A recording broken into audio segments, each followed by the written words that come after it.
Maka kembali bersama kami di Regi Finansial. Kali ini kita akan membahas tentang PT Hasnur International Shipping Tbk atau saham Haisya. Ini laporan tahunan yang 2024 ini sudah keluar. Kita lihat kinerja gimana. Tapi kalau kita lihat harga sahamnya ini kayaknya dia stagnan ya. Untuk direktur utamanya yaitu Jayanti Sari, kemudian ada direkturnya yaitu Ricky. Kantor mereka tadi office building lantai 3 ya, tepatnya di Jaksel, Jalan Senopati nomor 8B. Nah ini kali ini kinerjanya kita lihat laporan keuangannya itu nilainya satuan penuh. Ini satuan penuh tapi bentuknya itu dia rupiah, jadi dikali saja dan 1 rupiah. Kas dan setara kas kita lihat 148 miliaran sekarang menjadi 164 miliaran. Dia meningkat sedikit. Kalau hutangnya itu dia meningkat. Persediaan kita lihat pun berkurang ya. Persediaan dia berkurang kurang lebih sekitar ratusan jutaan saja. Masa gak gitu banyak lah ya. Total asetnya dari 900-an miliaran menjadi 1,1 triliunan. Nah ini merupakan peningkatan yang cukup bagus. Total liabilitasnya, total hutangnya dari 248 miliaran dia meningkat sekitar, kalau kita lihat di sini ya, nah 100-an miliaran sih, kita 100-an miliaran paling 180 miliaran ya. Ini utang meningkat 180 miliaran, sedangkan kalau kita cuma meningkat 100-an miliaran saja. Jadi bisa kita simpulkan bahwa peningkatan hutangnya itu masih lebih banyak daripada peningkatan ekuitas. Apalagi kalau kita lihat di sini, kita lihat dulu pendapatan netonya 900-an miliaran menjadi 1 triliunan. Kemudian bebannya itu bahan pokok meningkat, laba usahanya jadi turun ya. Itu dikarenakan bebannya itu meningkat. Pertama, bahan pokok meningkat, kedua bahan umum meningkat, sehingga labanya itu dia pun menurun. Jika kita lihat lagi, ini ada beban bunga yang meningkat cukup banyak. Mengapa? Karena tadi awalnya kita kan udah bilang hutangnya itu dia meningkat lebih banyak daripada ekuitasnya. Peningkatan hutang akan disertai dengan peningkatan bunga. Nah ini sehingga labanya itu jadi turun dari 157 miliaran sekarang hanya tersisa 120 miliaran. Nah dia menurun cukup banyak ini ya. Jadi kita bisa simpulkan lagi bahwa kenaikan pendapatan tidak selamanya berarti kenaikan laba. Mengapa bisa begitu? Karena beban-bebannya ini kita lihat bebannya memang begitu tinggi, banyak sekali yang meningkat, sedangkan kenaikan pendapatannya itu sedikit ya. Nah kalau yang ini yang 2024 dan 2023 kayak nggak gitu banyak mengenai perubahannya.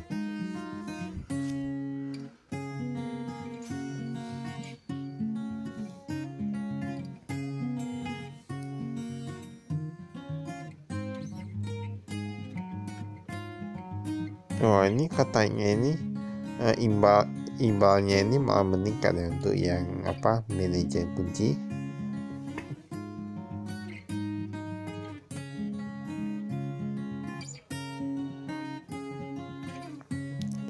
Saya menurut kami kayak gini ya. Dia kalau perusahaan itu dia labanya berkurang. Seharusnya imbalan untuk yang komisarisnya, direkturnya itu kalau bisa jangan bertambah ya.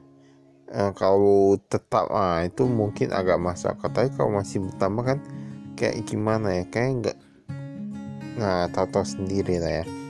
Ini kas dan setara kas kita lihat. Nah ini ada peningkatan deposito juga, walaupun ada peningkatan hutang, ada peningkatan deposito juga. Hutang usaha, nah ini kita lihat di sini, ini ada sedikit peningkatan. Hutang usahanya ini dia kayaknya masih oke aja, tapi mulai agak sedikit macetnya. Mulai agak sedikit macet ini, bahkan yang 31 sampai 90 hari sekitar 60 miliaran. Persediaan kita lihat di sini dia berkurang juga, bahan bakar berkurang, kemudian suku cadang berkurang. Nah yang tadi ya, yang piutang usaha ini yang menjadi sebuah pertanyaan. Mengapa yang dari awalnya yang dari 31 hingga 90 hari paling 1 miliaran sekarang dia ada 60 miliaran. Mengapa bisa begitu?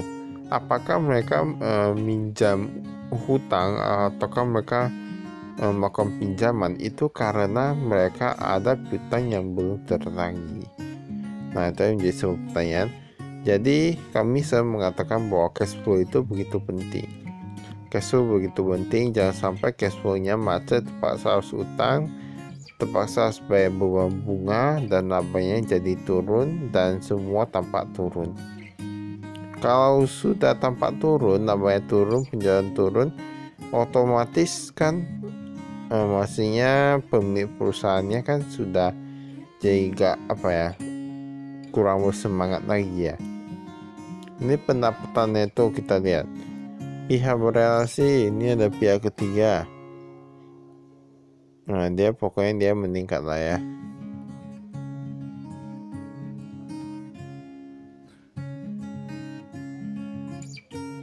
Nah, ini ada Tuk Asis. Kemudian jasa bantu pemuatan.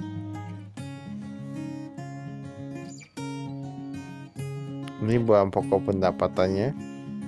Kita lihat dia meningkat karena apa? Pertama, stok kapal dia meningkat. Kedua, bahan bakar meningkat.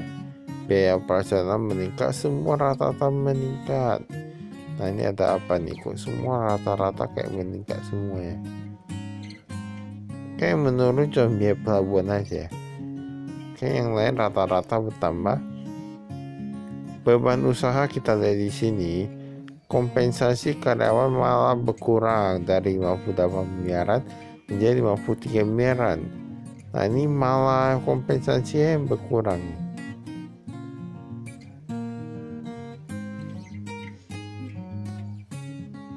Nah, imbal kerja jangka pendek untuk yang dewan komisaris meningkat, untuk yang direksi meningkat.